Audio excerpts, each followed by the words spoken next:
May 31st, 2 Samuel 17:1-29. Moreover, Ahithophel said to Absalom, "Now let me choose 12,000 men, and I will arise and pursue David tonight. I will come upon him while he is weary and weak, and make him afraid. And all the people who are with him will flee, and I will strike only the king. Then I will bring back all the people to you. When all return except the man whom you seek, all the people will be at peace." And the saying pleased Absalom and all the elders of Israel. Then Absalom said, "Now call Hushai the Archite also, and let us hear what he says too."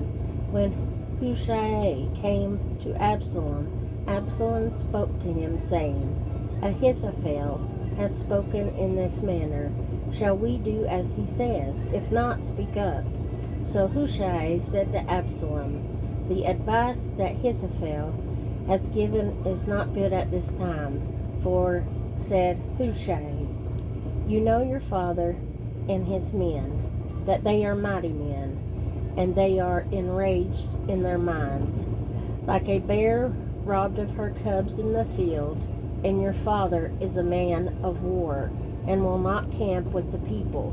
Surely by now he is hidden in some pit or in some other place. And it will be, when some of them are overthrown at the first, that whoever hears it will say, 'There is a slaughter among the people who follow Absalom.' And even he who is valiant, whose heart is like the heart of a lion, will melt completely.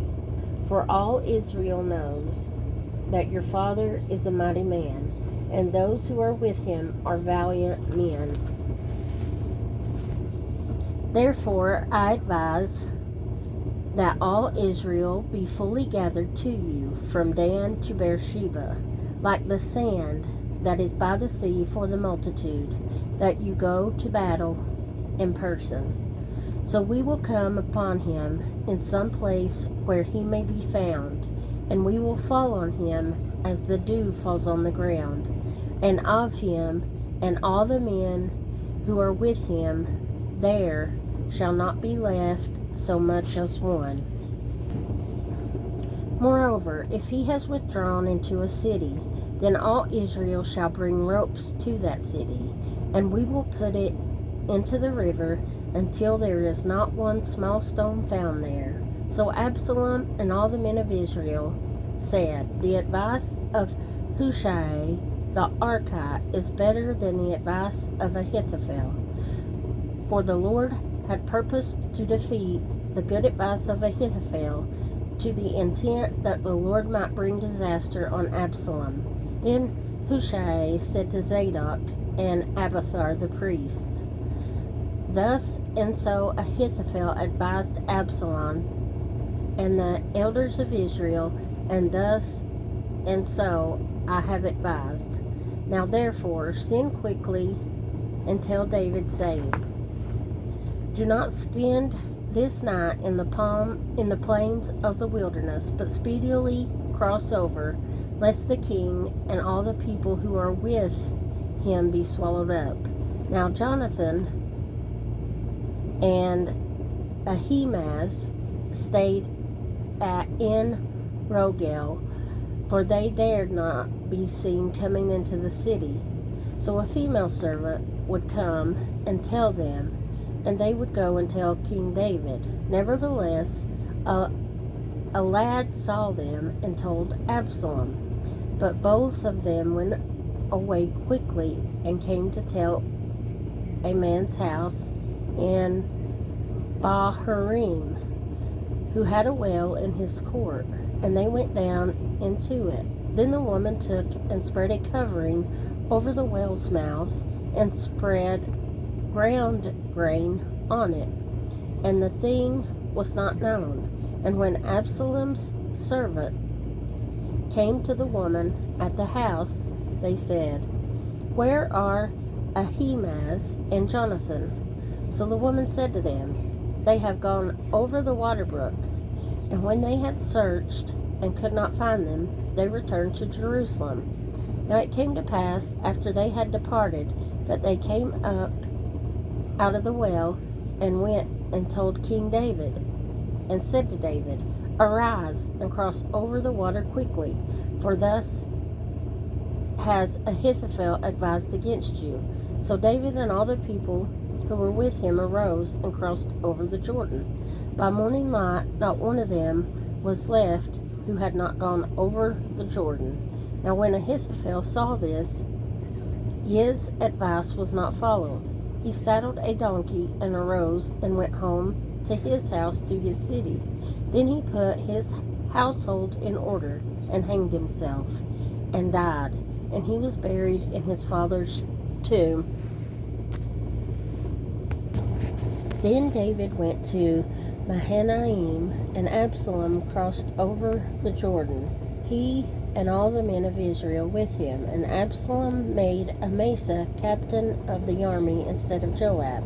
This Amasa was the son of a man whose name was Jethro, an Israelite who had gone in to Abigail, the daughter of Nahash, sister of Zeruiah, Joab's mother. So Israel and Absalom encamped in the land of Gilead.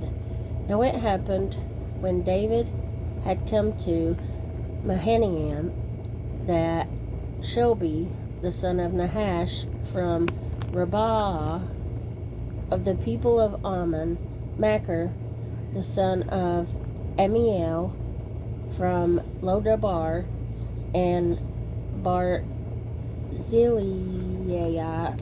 the Gilead from Rogoleam, brought beds and basins, earthen vessels and wheat, barley and flour, parched grain and beans, lentils and parched seeds, honey and curds, sheep and cheese of the herd, for David and the people who were with him to eat. For they said, The people are hungry and weary and thirsty in the wilderness. John 19:23-42. Then the soldiers, when they had crucified Jesus, took his garments and made 4 parts, to each soldier a part, and also the tunic. Now the tunic was without seam, woven from the top in one piece. They said therefore among themselves, Let us not tear it, but cast lots for it, whose it shall be, that the scripture might be fulfilled, which says, They divided my garments among them, and for my clothing they cast lots. Therefore the soldiers did these things. Now there stood by the cross of Jesus his mother, and his mother's sister, Mary, the wife of Clopas, and Mary Magdalene.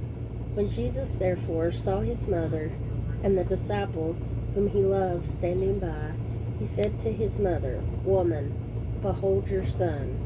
Then he said to the disciple, Behold your mother. And from that hour that disciple took her to his own home.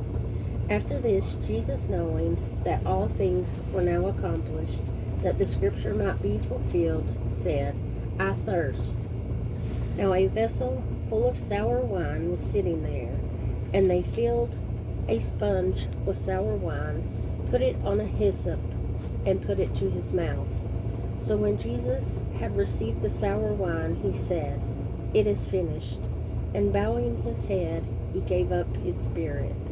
Therefore, because it was the preparation day, that the bodies should not remain on the cross on the Sabbath, for that Sabbath was a high day, the Jews asked Pilate that their legs might be broken, and that they might be taken away. Then the soldiers came and broke the legs of the first and of the other who was crucified with him. But when they came to Jesus and saw that he was already dead, they did not break his legs. But one of the soldiers pierced his side with a spear, and immediately blood and water came out. And he who has seen has testified, and his testimony is true, and he knows that he is telling the truth, so that you may believe. For these things were done, that the scripture should be fulfilled. Not one of his bones shall be broken. And again, another scripture says, they shall look on him whom they pierced. After this, Joseph of Arimathea, being a disciple of Jesus, but secretly for fear of the Jews, asked Pilate that he might take away the body of Jesus. And Pilate gave him permission. So he came and took the body of Jesus. And Nicodemus, who at first came to Jesus by night, also came, bringing a mixture of myrrh and aloes, about 100 pounds. Then they took the body of Jesus and bound it in strips of linen with the spices, as the custom of the Jews is to bury. Now in the place where he was crucified there was a garden, and in the garden a new tomb in which no one had yet been laid. So there they laid Jesus, because of the Jews' preparation day, for the tomb was nearby. Psalm 119, 129 through 152. Your testimonies are wonderful, therefore my soul keeps them. The entrance of your words gives light, it gives understanding to the simple. I opened my mouth and panted, for I longed for your commandments. Look upon me and be merciful to me, as your custom is towards those who love your name. Direct my steps by your word, and let no iniquity have dominion over me. Redeem me from the oppression of man, that I may keep your precepts. Make your face shine upon your servant, and teach me your statutes. Rivers of water run down from my eyes, because men do not keep your law. Righteous are you, O Lord, and upright are your judgments. Your testimonies, which you have commanded, are righteous and very faithful. My zeal has consumed me, because my enemies have forgotten your words. Your word is very pure, therefore your servant loves it. I am small and despised, yet I do not forget your precepts. Your righteousness is an everlasting righteousness, and your law is truth. Trouble and anguish have overtaken me, yet your commandments are my delights. The righteousness of your testimonies is everlasting. Give me understanding, and I shall live. I cry out with my whole heart. Hear me, O Lord. I will keep your statutes. I cry out to you. Save me, and I will keep your testimonies. I rise before the dawning of the morning and cry for help. I hope in your word. My eyes are awake through the night watches, that I may meditate on your word. Hear my voice according to your loving kindness, O Lord. Revive me according to your justice. They draw near who follow after wickedness. They are far from your law. You are near, O Lord, and all your commandments are truth. Concerning your testimonies, I have known of old that you have founded them forever.